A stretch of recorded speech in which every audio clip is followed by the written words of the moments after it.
সুপ্রভাত। রিতম বাংলায় আপনাদের সকলকে স্বাগত। আর এই মুহূর্তে দিনের বাছাই করা গুরুত্বপূর্ণ খবর নিয়ে সঙ্গে রয়েছে বিনোদ। চোখ রাখবো খবরে। আরজি কর হাসপাতালের ঘটনায় প্রতিবাদে মঙ্গলবার নবান্ন অভিযানে ডাক দিয়েছে পশ্চিমবঙ্গ ছাত্র সমাজ। শুধুমাত্র তাই নয়, তাদের সাথে যোগ দেওয়ার কথা জানিয়েছে চাকরি প্রার্থীদের সংগ্রামী যৌথ মঞ্চ। আর এই কর্মসূচিকে বাইরে থেকে সমর্থনের কথা বলেছে বিজেপিও। অন্যদিকে এই কর্মসূচি অনুমতি দেওয়া হয়নি পুলিশের তরফে। হুগলি জেলা চন্দননগর পুলিশ কমিশনারেটের অধীনে শ্রীরামপুর থানার পুলিশ রবিবার গভীর রাতে নাকা তল্লাশির সময় আগ্নেয়াস্ত্র সহ 5 জনকে গ্রেফতার করেছে। দুর্গাপুজোর সরকারি অনুদান ফেরালো পশ্চিম মেদিনীপুরের দাসপুর সাগরপুর দুর্গা উৎসব কমিটি। এর আগে হুগলির প্রায় অনেকগুলি ক্লাব ও রবিবার মুর্শিদাবাদে একটি মহিলা পরিচালিত ক্লাব সরকারের 85,000 টাকা অনুদান ফিরিয়ে দিয়েছিল।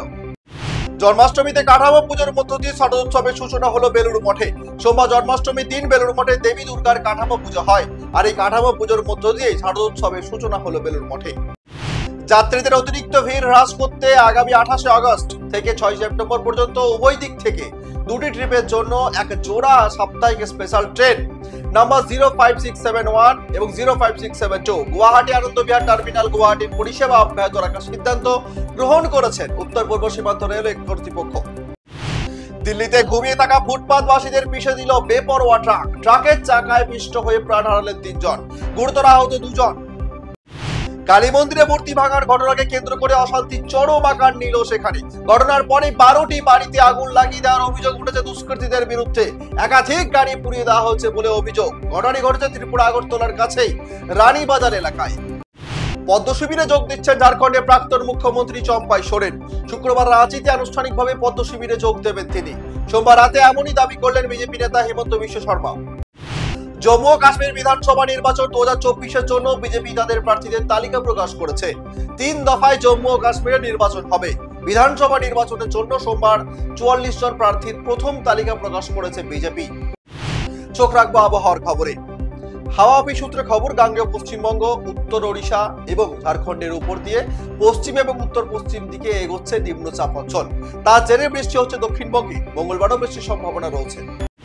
লাদাখে 5টি নতুন জেলা গঠনের সিদ্ধান্ত নিয়েছে কেন্দ্রীয় সরকার। কেন্দ্রীয় স্বরাষ্ট্রমন্ত্রী অমিত শাহ সোশ্যাল মিডিয়ায় প্ল্যাটফর্মে একটি পোস্টে এই তথ্য দিয়েছেন।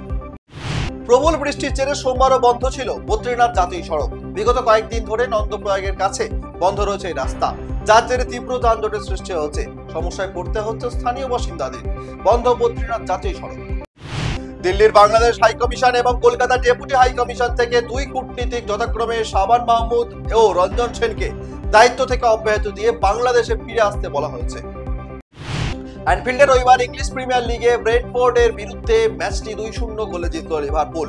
ম্যাচে 13 মিনিটে লিভারপুলকে লুইস দিয়াস এগিয়ে দেওয়ার পর 70 মিনিটে ব্যবধান বাড়ান মোহাম্মদ সালাহ। শনিবার এক ভিডিও বার্তায় শিখর ধাওয়ান সব ধরনের ক্রিকেট থেকে অবসরের কথা জানিয়েছিলেন, কিন্তু 48 ঘন্টা যেতে না যেতেই তিনি জানিয়ে দিলেন মাঠে ফিরছেন। অবসরে 48 ঘন্টার মধ্যে ক্রিকেটে ফেরার ঘোষণা ধাওয়ানের। মঙ্গলবার ডন ব্র্যাডম্যানের জন্মদিন। আন্তর্জাতিক ক্রিকেটে বিশ্বের সর্বকালের সেরা ব্যাটসম্যান হিসেবে পরিচিত স্যার ডন ব্র্যাডম্যান।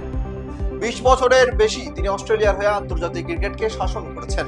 তার অবিশ্বাস্য টেস্ট ব্যাটিং গড় 99.94 রেকর্ড এখনো পর্যন্ত কোনো ব্যাটসম্যানই ভাঙতে পারেননি। দুর্ঘটনার সম্মুখীন টলিউড অভিনেতা সাহেব ভট্টাচার্য। উল্টে গেল গাড়ি। জানা যায় শুট শেষ করে শুক্রবার 10টা নাগাদ বাড়ি ফেরার জন্য ক্যাব বুক করেন সাহেব, আর তাতেই ঘটে বিপত্তি। আবারও বিতর্কে জড়ালেন কঙ্গনা রাওয়াত। কৃষক বিক্ষোভ নিয়ে মন্তব্যের কারণে বিজেপির অন্দরে বিতর্কের মুখে পড়েছেন সাংসদ। আজ তবে এই পর্যন্তই। আরো অন্যান্য নিত্য নতুন খবরের জন্য অতি অবশ্যই চোখ রাখুন রিতম বাংলার ফেসবুক পেজ এবং ইউটিউব চ্যানেলে।